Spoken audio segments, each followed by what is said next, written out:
A Juiz esclarece.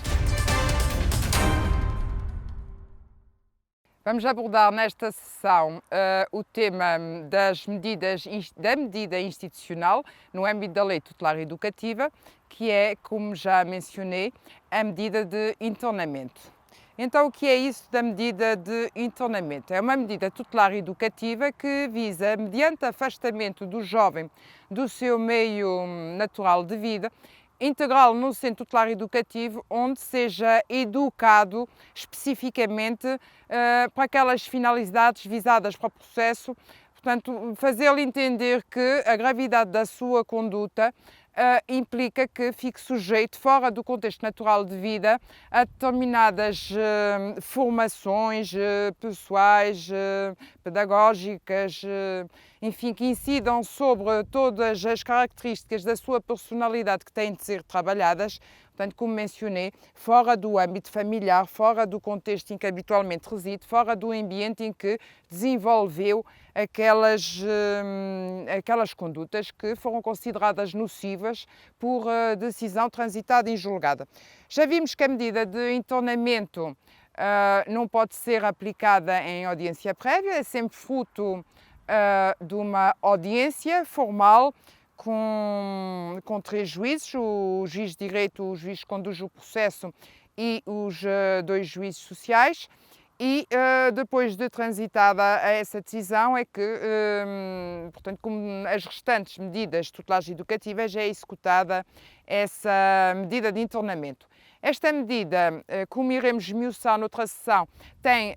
pode assumir três formas, que é o internamento em regime aberto, em regime semiaberto e em regime fechados. Iremos explicar noutra sessão em que é que cada uma delas consiste. O que me importa aqui dizer agora é relativamente aos pressupostos de aplicação delas. Relativamente ao internamento em regime semiaberto e ao regime fechado, existem determinadas condicionantes legais para a aplicação dessas modalidades do internamento, diversamente do que sucede com o internamento em regime aberto, em que basta que a gravidade dos factos e as necessidades de educação para o direito apontem para a aplicação desse regime. Relativamente ao semiaberto e ao fechado, portanto a esses regimes, a lei impõe relativamente ao semiaberto que o jovem tenha praticado o facto, pelo menos um facto contra as pessoas, punível em abstrato com prisão superior a 3 anos ou 2 ou mais factos, mesmo que não sejam contra pessoas, que tenham a mesma gravidade em termos de sanção penal. Relativamente ao regime fechado, é necessário que o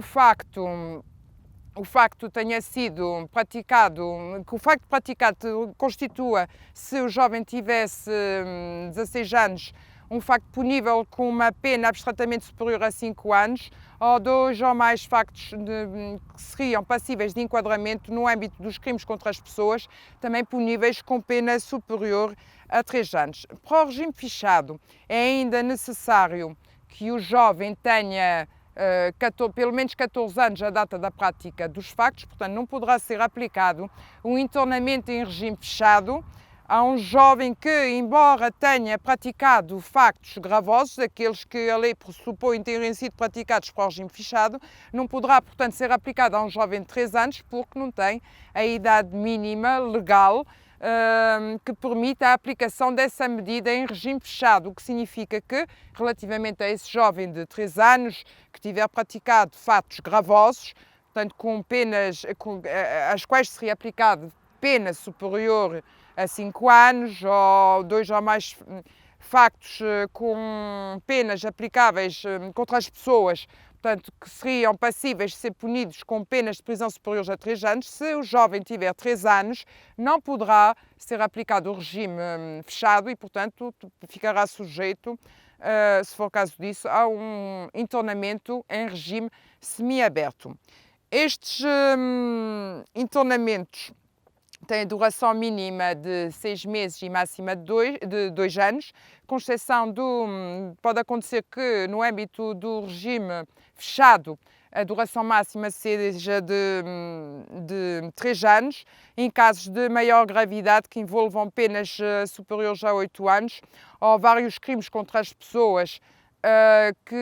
puníveis com penas superiores a 5 anos. Nesse caso, o limite máximo da pena é agravado e poderá ir até aos 3 anos de idade, aos 3 anos de duração. Como já disse, sempre que o jovem perfaça os 21 anos, acessa automaticamente a medida tutelar educativa, portanto, mesmo que alcançada essa idade não tenha sido cumprida a totalidade da medida de internamento, quer porque a sua execução não se iniciou logo após o trânsito em julgado, quer porque o jovem fugiu e só posteriormente foi encontrado e até aos 21 anos não há tempo suficiente para cumprir a medida de internamento, portanto, nesse caso, cumprirá apenas o tempo até por fazer aquela idade que é o limite máximo da intervenção tutelar educativa. Iremos ver noutra sessão como é que esta medida se concilia com outras sanções aplicadas no âmbito penal. Portanto, o certo é que no âmbito desta medida de internamento, quando o jovem dá entrada na instituição, a instituição